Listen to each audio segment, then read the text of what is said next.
Okay, so thanks again to everyone who has joined us for our latest COVID-19 crisis management webinar. For those of you who don't know me, my name is Jonathan Hemus. I am the Managing Director of Insignia. We're a specialist crisis management consultancy. We help leaders of businesses to do and say the right things on the worst days of their business lives.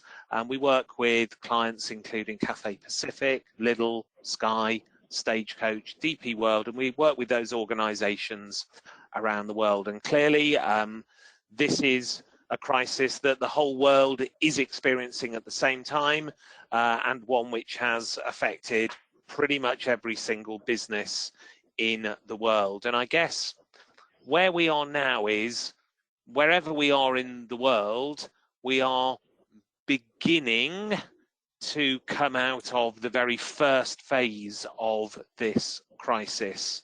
And I think the interesting thing is, though, that having endured and got through this first phase, sadly, there are still traps, hazards, and risks ahead of us. And we can't be complacent even if we have endured this first phase. So one of the first things I wanted to do was just ask you where you feel you are at the moment. So I'm going to do a quick poll.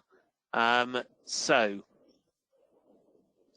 I wanted to ask you, do you believe that your business is currently more vulnerable to the impact of a crisis than it was before COVID-19? Yes or no? Hopefully you are seeing that question now. If you could just click whether you believe you are more vulnerable to the impact of a crisis than before COVID-19 or not. So I'll just give you another few seconds to respond. And I will close that poll. So 3/4 of you felt you were not more vulnerable to the impact of a crisis than before COVID-19. 1 in 4, 25%, thought that you were currently more vulnerable than before COVID-19. And I'd like to ask you a second question. The question is, how confident are you in your business's ability to respond successfully to another crisis in the next 6 months? Confident, quite confident, or not very confident? So how confident are you in your business's ability to respond successfully to another crisis in the next 6 months? Confident, quite confident, or not very confident? Again, I'll give you another 15 seconds to respond to that question.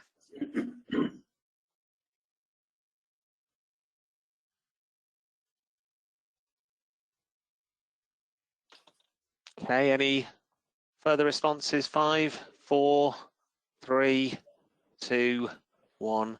Okay, so 1 in 3 of you are confident, 2 in 3 of you are quite confident, and nobody is not very confident. And that's good to hear. And I think given that we have on this call people who are experienced and active within the world of crisis management, it's perhaps not surprising that you have that level of confidence. But I think, you know, the 2 questions that I posed there are important.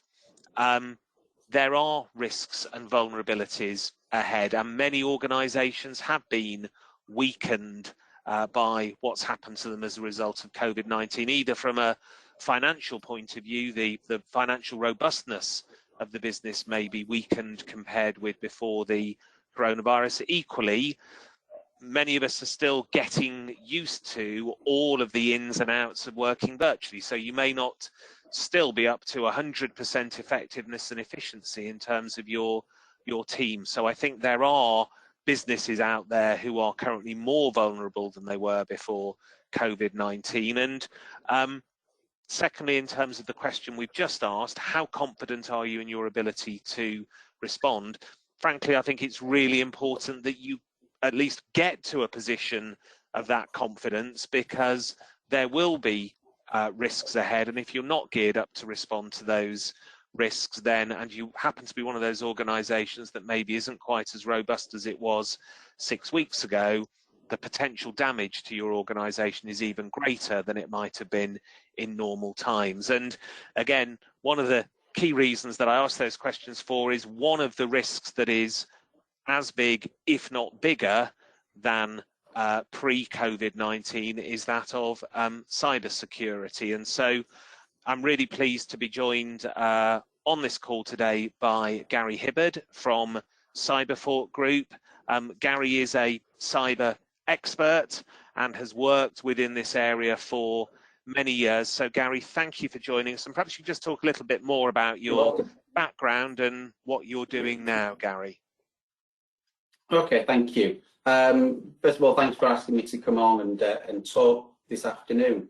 In terms of my background, the most relevant piece, I guess, is the last 20 years, which is that I've spent that last 20 years focused very much around cybersecurity, information governance, data protection, business continuity and crisis management. So in one of my roles, I was the European crisis management leader for GE Money, so helping them to prepare for things such as pandemics and large-scale global events, all the way through to today, where for the last 10 years I've run a cybersecurity consultancy, helping organizations, everything from 2 people in a room all the way up to several thousand across the globe, implement robust cybersecurity practices, both from a technical perspective, but also from a very human perspective as well. And right here today, over the last 2 or 3 years, maybe a little longer, I've been very much focused around cyber psychology, understanding cyber crime, and that criminology and the evolution of crime, and that which brings us to today, really. Yeah, so that's me. Thanks, Gary. So what we're going to chat about over the next 20 minutes or so is, what is the impact of COVID-19 on cyber risk? What should you as a business be preparing for at the moment in terms of cyber attack? Practical advice on how you can protect yourself as we move towards whatever this new normal is going to be. And I think, as an aside, new normal is the new unprecedented, isn't it? We've certainly got some new cliches on the back of coronavirus. And then I'm going to conclude with just a few words on how to protect your business from other threats in addition to cyber risks. So I'm going to talk about the impact of coronavirus on cyber risk, and you can see some of the coverage that's appeared over the last week or so in terms of what some of those risks and some of those impacts could be. But Gary, from your perspective, clearly many organizations have been in crisis management mode for much of the last month, and talking to clients, lots of organizations are still spending at least half of their time directly responding to coronavirus and its impact. So if the headlines on this screen weren't enough, why should they be also spending time on thinking about cyber threats? Because cyber criminals take massive advantage on these kinds of incidents and these kinds of events. We've seen it for many years, everything from bushfires through to earthquakes, through to pandemics. Cyber criminals are looking for an opportunity to infiltrate an organization, and what they're looking to do is to be able to exploit people's fears, confusion, their uncertainties, their doubts, and that's where we are today. Irrespective of how confident we as professionals may feel, we've got a lot of people out there very worried about their livelihoods, about their families, and the cyber criminals absolutely understand that. These are I'm not going to say master psychologists by any stretch of the imagination, but they understand human triggers. So they understand greed, they understand lust, but most of all, they understand fear. So that, you know, they are sending more and more messages out as we start, you know, you're seeing on your slide here, all purporting to be from the government or from your bank or from your loan, your loan companies and such. So that's the reason why we need to be really taking these kinds of headlines very, very seriously. So is the risk higher than usual? Yeah, absolutely. It has to be. I mean, well, one, if you look at some statistics and some figures, for instance, the action fraud, which is the cyber police, if you will, action fraud are the part of the police where you should be reporting any kind of incidents that have occurred. And they also provide statistics on the kinds of calls that they're receiving and the amount of calls. And they themselves are reporting a between 400 and 500% increase in calls to their helpline. But, you know, even just taking it, you know, from a layman's perspective, even just thinking about what cyber criminals do, they exploit weakness. They exploit gaps in thinking. So way before this all started to, you know, kicked off, I've been saying for years, you know, communication and knowledge, these are really powerful tools against cyber criminals, because they don't like people who are knowledgeable. They don't like people who talk to each other. And what's happened over the last 5 or 6 weeks is we've been forced to work remotely. We have been self-isolating, and therefore the cyber criminals know we are isolated. And therefore, you know, it's not as easy just to turn to your colleague and say, I've just received this email and it looks a little bit weird to me. Can you take a look? Or I've got an email here from the finance director, and I'm not sure I should be doing what it's telling me to do here, but it looks real, it looks right. So yeah, I'll just do it. And that's happening. And you know, anecdotally, away from action fraud, Cyberfort, we have seen a stark increase in the recent weeks of people contacting us. And we're just one cyber company, and we've seen an increase of people contacting us saying we've received or we clicked on an email and we've been hacked. Our website's been taken over. So if we're seeing that, if we've seen a 5-fold increase, then multiply that against every other cybersecurity company out there, because they're not all calling us, unfortunately. We could help them, but yeah, it's absolutely increased for that very simple reason. We are all working remotely.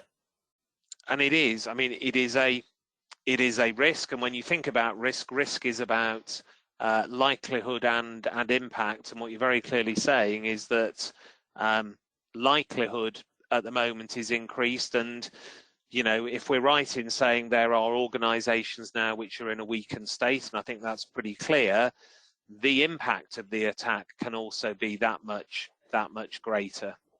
Well, I think that's a good point. And, you know, if we just talk about that likelihood for a second, again, you know, no kind of science behind this thinking, but, you know, logic would suggest if I'm a cyber criminal looking to attack an organization, what I'm typically doing is attacking a block of something. I'm attacking individuals within that organization, but I'm attacking that particular organization.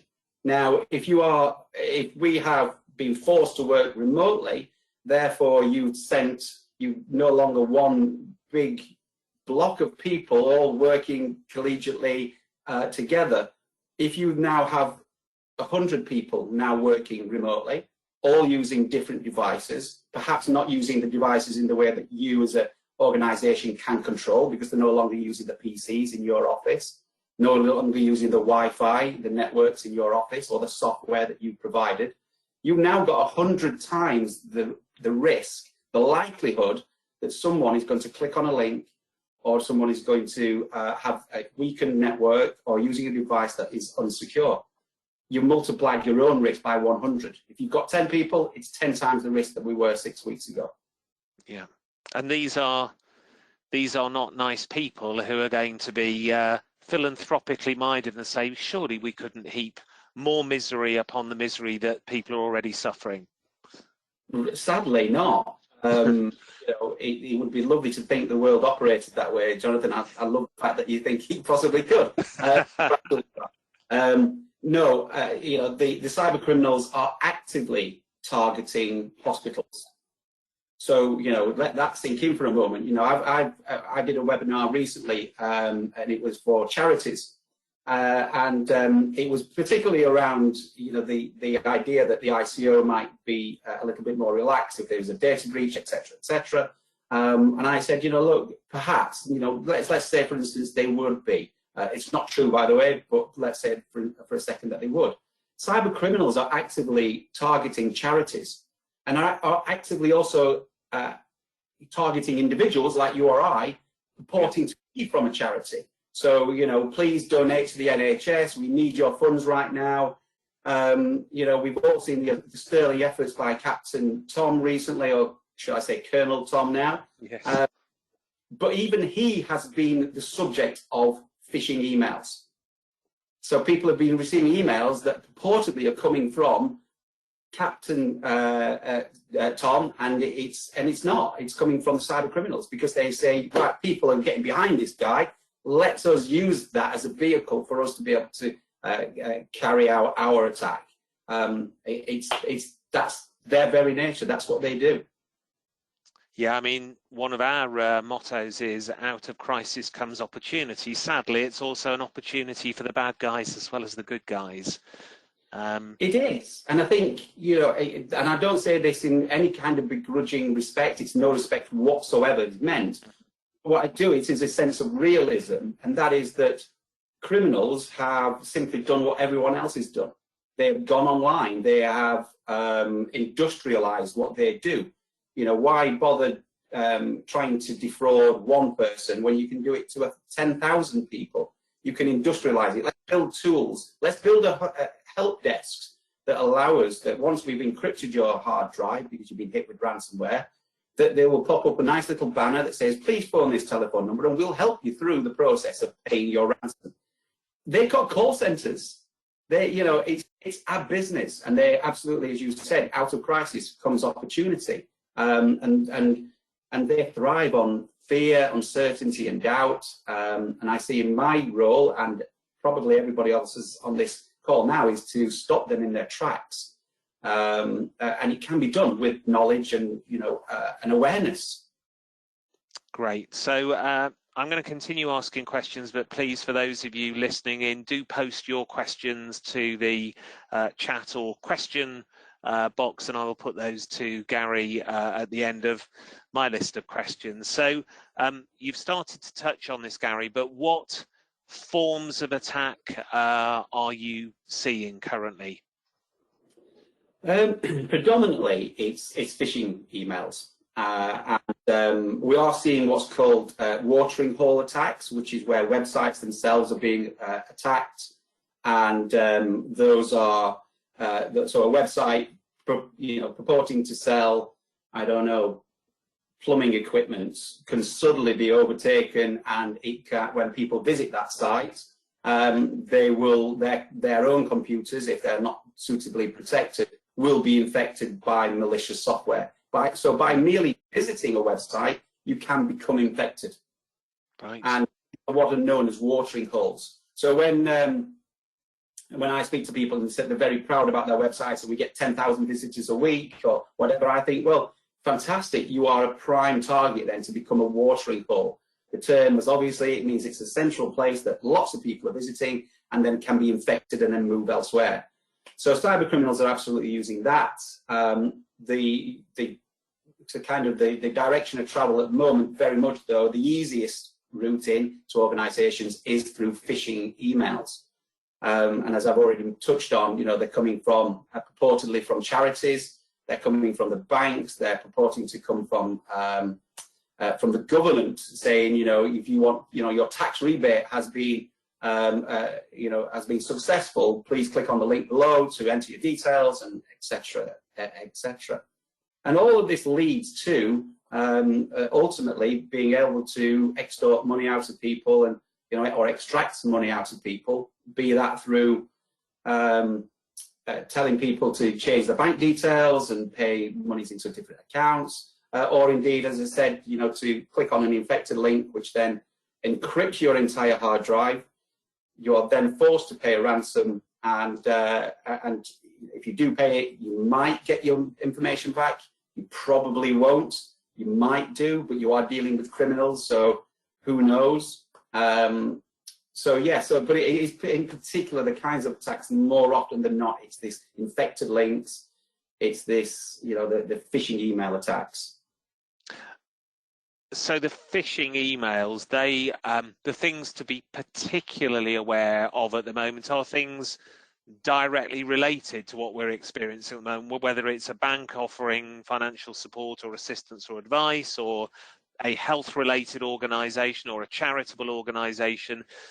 Those are the ones that we need to be almost more vigilant for at the moment. Is that correct? It is, absolutely. And I think, it is, unfortunately, it's everything. You're not going to stop seeing the ones, we're not going to suddenly stop seeing the Nigerian print emails type coming through. They will still happen, I'm sure. But they absolutely have, the cyber criminals, the organised gangs have recognised that currently the best way to get people to open up their emails and to click on a link is to link it to COVID-19. Yeah. Again, back to action fraud, they've seen over 140 active email campaigns, all that mention COVID-19 or coronavirus. Yeah. So, these guys recognize that people are feeling, are worried about everything. So, they've signed up to, the Tesco's or the Sainsbury's, shopping. So suddenly, you'll receive an email saying, congratulations, you've been moved up in the queue for your Sainsbury's shopping. Please click on the link, enter your bank card details to, validate who you are, and that's how they can move in on you. So it's the methods, the way that they're carrying out their crimes currently is very, very closely linked to COVID-19, because they know that people are in this state of confusion and distress.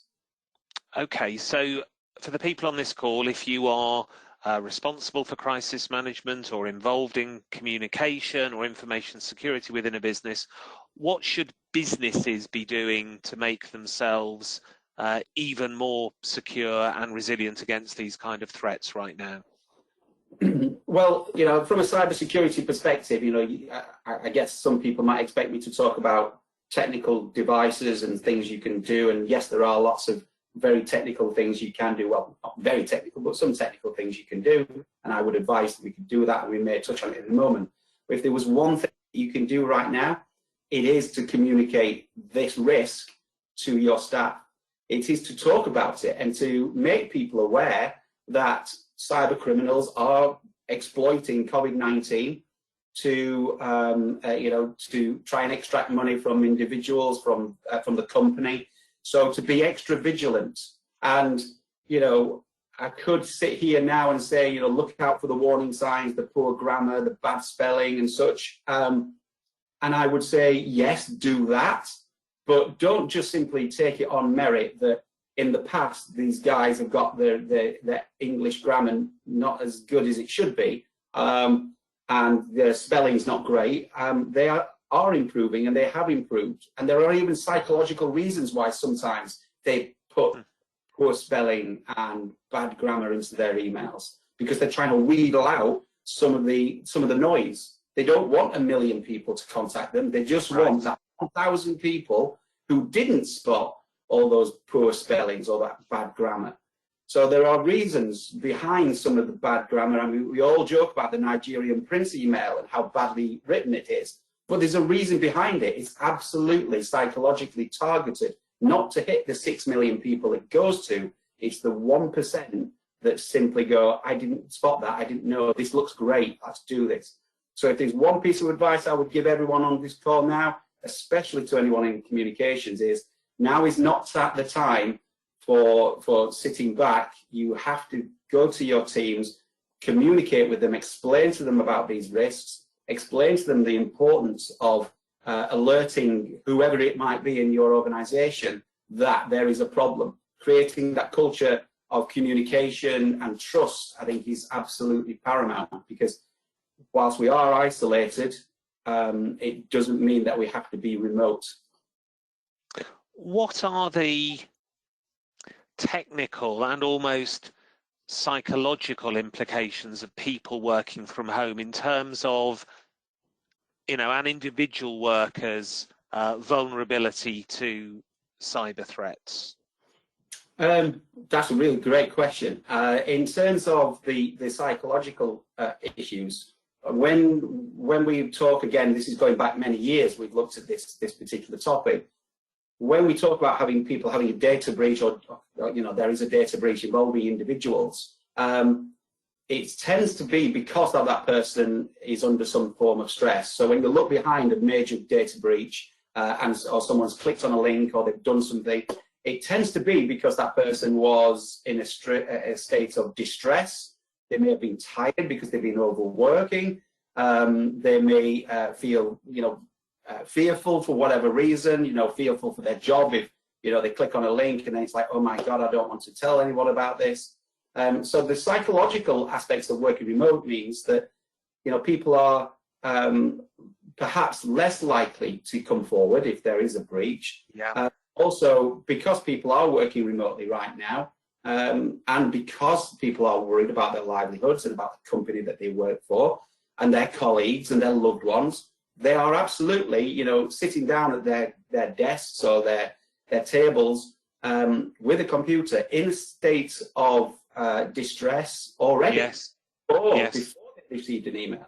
So, Yeah. you know, we have lots of emotions already coming into the swill here before somebody hits them with a email that says, you know, click on this link to receive, you know, a mortgage holiday or a, you know, credit card holiday or whatever.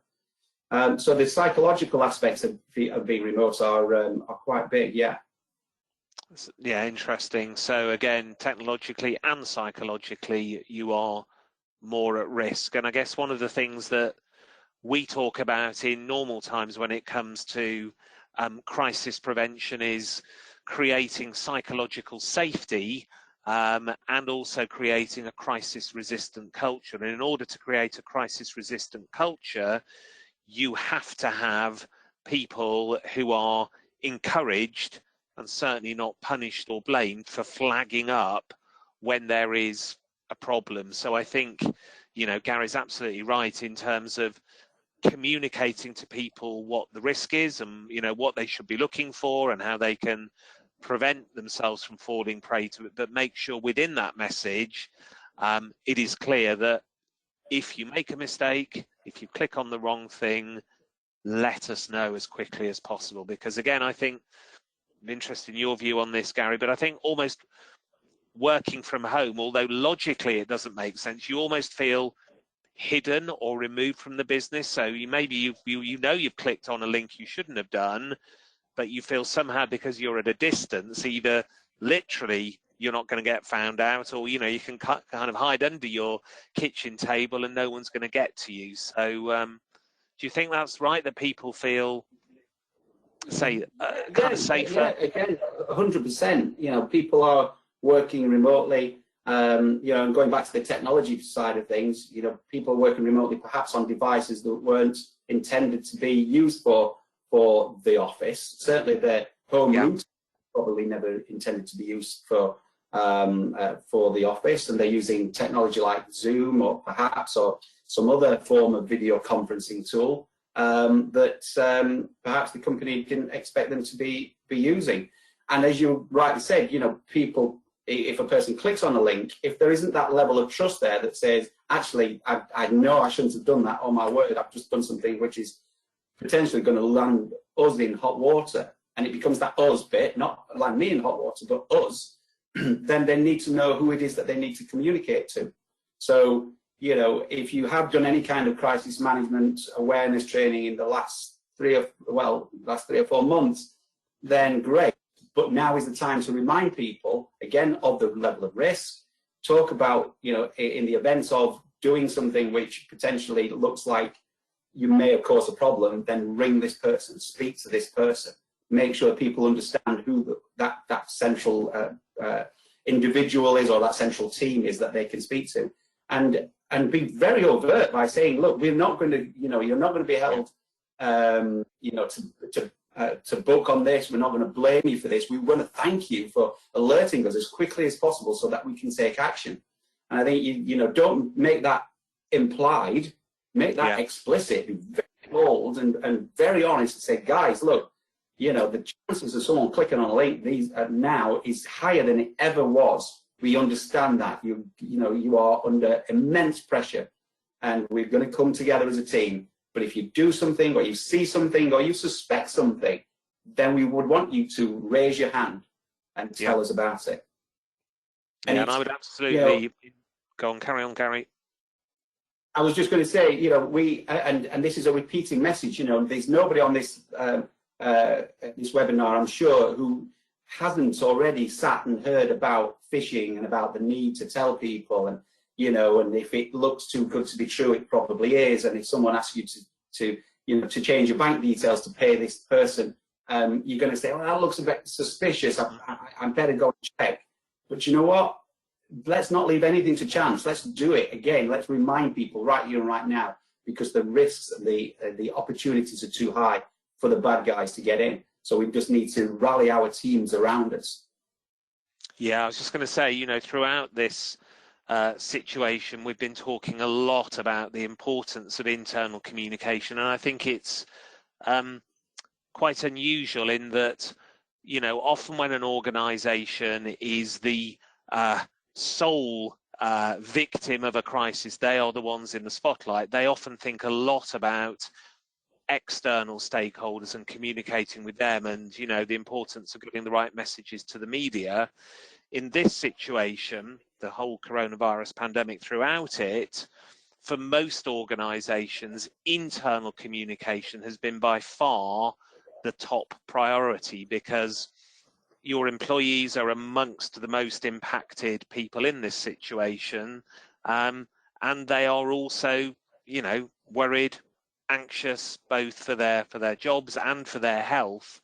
And so I think this is just another part of the internal communication effort. And again, one of the things we've been saying throughout is that timely communication, frequent communication, and to Gary's point, transparent, straightforward, honest, clear communication is so important now. So I think the message about don't infer what you want people to do, just say it like it is, be very, very clear. Without getting too deep into the technology, Gary, are there things that people should be doubling up on at the moment, or are there particular areas of security that if it wasn't a priority 6 weeks ago, it really should be now? Without getting too deep into the technology, again, some very simple things. You should, if you have an information security policy, now is the time to review it. Again, communicate it out to remind people. One of the things that I would suggest is a good idea right now is looking at things like your access control process and your policies. Now, that's not, it is a technical thing, but what I'm saying there is that if you, for instance, have your finance system, if you've got 10 people who all have access to your finance system and can transfer funds, etc., then perhaps now is the time to revisit who has access to what systems. Yeah. And then you can say, look, just for now, we're going to limit access to this system to just 5 people or 3 people. So that you're taking that broad, 10 people risk down to 3. So it's a very simple step to do. But the rest of it, it's the stuff that we've heard from time and time again, but now is more relevant because people have been forced to work remotely, perhaps using devices I've already mentioned that perhaps weren't intended to be used for work. One company in particular, I was helping at the very early stages of the coronavirus, and they said to me, look, this is where we are, this is what we've done, and these were the exact words. And I told my staff to go home and comment via their kids' laptops. And I just went, wow, okay, But your kids' laptops do have malware protection on, don't they? They are updated with the latest patches. They are using, you know, the latest version of Windows. They're not using version 7, you know. So again, looking at what devices people are using and asking the question, you know, asking the question of yourself first, you as an organizational owner, what devices are my employees now using to operate my business? And if you're, you know, whether you're in the business continuity or the IT field, it's saying, what are people doing? Have we made sure that they have the right devices that are patched, that have anti-malware on their antivirus and malware protection? They're the kinds of things that you can look to do now. Yes, you can install things like VPNs, the virtual private networks, which encrypt communication channels and such. Yes, you can install email encryption and such. But right here and right now, just do the basics. You know, find out what devices people are using, make sure that they're protected, communicate with them, explain to them and train them on the techniques, on the technologies that they're using. And making sure that they understand things such as, you know, you're working from home now. What is your physical environment? Where are you leaving your laptop of an evening? And if you're an organization that uses lots of paper, are you putting those papers away? Or is there a new risk now from, you know, that important document or that important file that you've got, if you're a law firm, becoming the paper for the dog to sit on, or, you know, for the cat to knock the coffee over onto. So, you know, physical security as well as technical security is just as important. Okay, I've got one final question before opening it up for questions for people participating in the call. Do you have a view on, you know, what might be coming next, both in terms of, you know, where are the cyber criminals likely to turn to next as we go back to whatever this new normal is going to be, and lockdowns around the world begin to be eased? Do you have any views around strategically what organizations should be looking to do in terms of information security? You know, we're talking about maybe plugging any flaws or holes at the moment. Is there anything further ahead that they should be looking to do?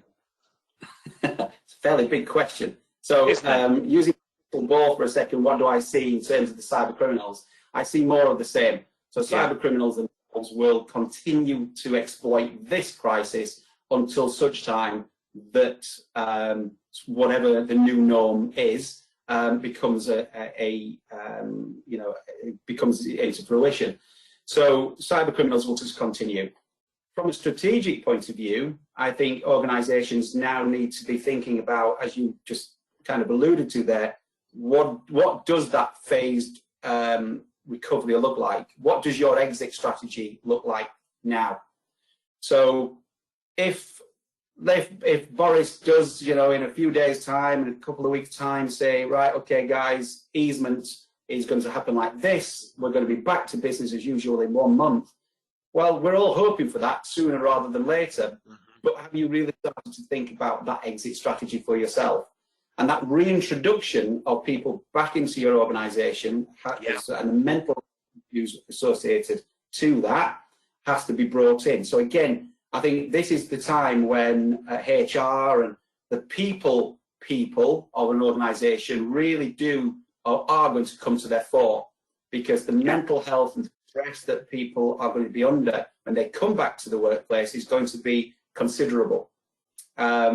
And then layered on top of that, you need to be thinking about the reintroduction of technology and data back into your organization. So looking at it purely self-serving and thinking cybersecurity and technology, if you like, but just think, broaden it to data. You know, you've got files that have been held remotely. You know, how are you going to get those back into the workspace? Where are they going to be stored? Who's doing all the filing? Data, has it been backed up? Where has it been backed up to? You know, reintroducing those elements back into your organization is going to be a problem, but certainly, or no, a challenge, but certainly not a problem. Whereas I think longer term, for me, I'm looking at this as a as a human issue. You know, you could say that COVID-19, issue right now is that it's a human contagion, and I think this is the recovery has to be very humanistic and human-centered. Use those terms because, as I've said, you're going to reintroduce people into your organisation that are stressed, that have anxieties. They may have lost loved ones. They may have lost colleagues. What does that, and in the background, you've got to think about reintroducing those individuals in a stressed situation, in a distressed manner into your business. And you've got to think about the mental health and the well-being, because again, going back to being self-serving and thinking about cybersecurity a second, if they're in that situation, they're going to click on a link, they're going to make a mistake, and they're going to let that guys in. And that's where we need to make sure that's where it all ties in together. So strategically, I would be saying to the organizations now, make a 100-day business continuity plan, which is effectively your 100-day exit strategy. Yeah, very good. So yeah, very practical answer to a very big question. Thank you. So we've got first question here, which is, we've heard concerns about the security of Zoom. What's your view on this? Should business people be concerned? Okay, so Zoom, I mean, first and foremost, I'm not a Zoom expert. But of course, I've been caught up into the conversation many times. Yeah. I use and I like Zoom. I think it's very easy to use. I always say that there is no such thing as 100% secure. So you have to do your own risk assessments around the technology that you're using, the platform that you're using. There is two things. There are two sides of the same coin here, which is there is security and then there is privacy. I think over recent weeks, certainly since the very start of the COVID-19 outbreak, Zoom has done a lot to actually improve its security. In the early stages, there was lots of issues regarding where the data was being stored. So that's more around privacy, because it was who are they sharing that data with. So it's a long answer to a short question, but I will say that Zoom has had its issues. It is addressing those issues, but it's always about context. So if you're having a business meeting, this, for instance, could have been done on Zoom. I've done lots of webinars on Zoom. I do lots of meetings on Zoom because there's nothing really confidential being discussed. There are ways to set your Zoom sessions up that are more secure, so you can lock them down, make sure that the IDs aren't known by people and that they're only released shortly before the meeting, etc. You can turn video off. So there's security settings that you can do to improve the security. But there's still no such thing as 100% secure. But I think it's always about context. What are you discussing? If you are discussing the latest schematics for the latest military Chinook helicopter, probably don't use Zoom. But if you're just talking about, you're a law firm and you're talking about, where the business is about certain things, then as long as it's locked down, as long as it's secured as far as you possibly can, then yeah, use Zoom. Yeah. Okay, thank you.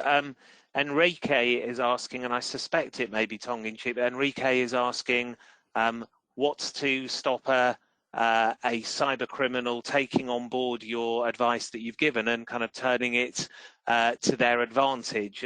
My slightly tongue-in-cheek, but not really, response to that would be, sadly, I think the cyber criminals have already got a level of sophistication and knowledge that means that anything you're saying to the cyber criminals wouldn't be news, whilst it might be to the people on this call. But Gary, how would you respond to that? I hear the point. It may be tongue in cheek, I don't know. And your response is right. The cyber criminals, everything I'm saying here is not news to the cyber criminals. Over the years, so I've enjoyed being in this space for a very long time. Since the birth of the internet and dark web and such. So I, as a researcher, I do a lot of work on the dark web, and I go into the places and have conversations with cyber criminals and hackers and such. And I do a lot of lurking, and I do a lot of watching and listening and such. So I've learned from them; they're learning from us all the time. And yeah, absolutely, they look at the techniques that cybersecurity professionals are putting in place to try and thwart their efforts, and they will absolutely provide advice and guidance. You know, they purport to be the police. They purport to be the government saying, you know, advice against cyber criminals. Click on this link, have a read of this, and you kind of look at it and you think, hang on a minute, that doesn't look quite right, or that there's something different about this. So you have to be on the lookout. You have to be circumspect about the kinds of emails that you're getting and why, and you have to almost second guess. But yeah, the cyber criminals are, you know, they're alive to all the kinds of things and techniques that I'm suggesting here. As is most criminals, you know, they know the way to get into homes and such, but that doesn't stop me putting bolts and locks on the doors and locking the window and putting the alarm on, etc., and CCTV. So yeah, it's every measure you can possibly take. Fantastic, thank you. So I'm going to put Gary's contact details on screen. I'm going to spend probably 5 more minutes talking through some broader matters, but I know Gary would be happy to take further questions offline if any of you have anything you'd like to discuss, not in a more public forum. Gary's details are here, and if I don't leave this on screen long enough, please do drop me a line and I will connect you with Gary anyway. So I'm just going to go through a couple of other things before kind of bringing this to a halt. And I just wanted to build on, you know, kind of the theme that we've been talking about in this webinar, which is about avoiding secondary trauma. You know, we've all been through an immense amount of trauma of all kinds, business and personal, during coronavirus, and sadly that journey isn't yet over. But for those organizations that have made it through to the other side, potentially weakened but still in business, I think it's really important that we are ready for the next crisis. These are a number of articles about how perhaps we should have been better prepared for coronavirus the first time round. And I guess if that's true, what's even more true is that we definitively should be prepared for, you know, a crisis that follows on the back of coronavirus, whether that's a second wave or whether it's what Gary has been talking about, a cyber attack. So I would just be asking you very sincerely and very wholeheartedly to use the window of opportunity now that things are just starting to calm down a bit and the initial firefighting phase is over, to make sure that the value and reputation of your business is protected in the aftermath of COVID-19. 5, you know, very practical and important things that I suggest you should be doing.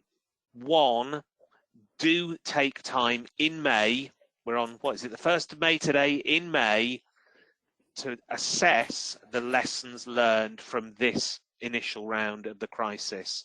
What has gone well, what hasn't gone so well, what's been missing from your plans, what needs to change in your plans, do you have a plan? You know, assess in a structured, robust way what you have learned from this crisis. Secondly, therefore, identify actions to enhance your preparedness, to make sure that you are even more resilient now than you were 6 weeks ago. Again, you may be in a somewhat weakened state. There are definitely more risks around, and so being ready to successfully combat those risks is critically important at the moment. Thirdly, talking about risk assessment, and against the new context, again, Gary alluded to that just a few minutes ago. The risk assessment that you did on January the 1st of this year is no longer accurate. The risk landscape that you're facing now, with people working from home, with potentially a smaller workforce, with concerns about your reputation, there are lots of things that have changed over the last month that means that you need to do a new risk assessment, or certainly to compare your existing risk assessment against the current context, to make sure that you have full visibility of where the next threat could come from. update, or if you don't have one, create your crisis management plan. All of the anecdotal, and it has to be anecdotal, but all of the anecdotal evidence suggests that those organizations that went into this crisis with a robust, well-structured, purposeful, fit-for-purpose crisis management plan, and ideally who'd rehearsed their teams, were able to exert influence, make good decisions more quickly. So make sure that you take those learnings and you make the plan that you have in place in the event of another crisis or wave 2 right up to date, right ready to go. And then make sure that the people who are required to deploy that plan are briefed and trained. I sincerely believe that you do have this window of opportunity now, May, June, July, to make sure that you are ready for what may come next. Please don't get through that first wave and then succumb to secondary trauma later on. One of the things that we will be doing during May to help with that process is getting further guest speakers to share their learnings from COVID-19 and the actions they'll be taking and the advice that they have to impart to help you consider your own response too. So in a couple of weeks' time, just under a couple of weeks' time, we're going to be joined by Gus Whitcomb. Gus is the head of group resilience for Cathay Pacific. He brings a really interesting perspective. Clearly, being an employee of Cathay Pacific, Gus is based in Hong Kong, so has really good understanding of what's happening in China and how the situation emerged and developed over there.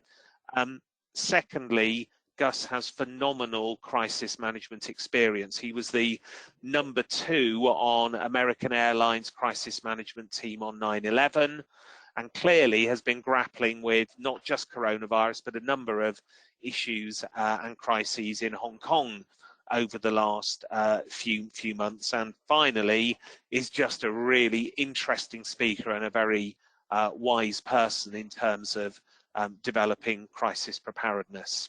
And then the following week, we're going to take a look at reputation and relationships and stakeholders, and we're going to be joined by Steve Stewart, the Director of Corporate Communications from Stagecoach. Steve is a hugely experienced corporate communications professional, and before that a journalist. He is also a member of Stagecoach's senior management team, and for those of you not based in the UK, Stagecoach is one of the UK's biggest bus and train operators. That, I think, is another interesting dynamic, because the public transport operators are going to be some of the organisations very much in the front line of the new normal and developing to the loosening of lockdown. So I think Steve's experience in terms of what they did and said in this first wave will be fascinating, as will be how they are planning to get back to somewhere near business as usual. So I think we've got some really exciting, interesting future speakers coming up, and I very much hope you're able to join us for those next couple of webinars in May. If you have any questions for me, would like any assistance with your crisis management planning as it relates to COVID-19 or more broadly, please do get in touch. Equally, as I say, if you'd like me to connect you to Gary, I'd be more than happy to do that. Gary, thank you so much for sharing your expertise. Very insightful, but also very practical. So thank you. You're very welcome, thank you. And final word from me to everyone who's joined this webinar. Thank you for joining. I do hope you found it useful. Please do take advantage of this window of opportunity to make sure you do learn from what's happened in this crisis so far, and to make sure that whether it's a cyber threat or some other kind of threat, your business is right ready to respond, whatever the world may throw at you next. Thank you all very much.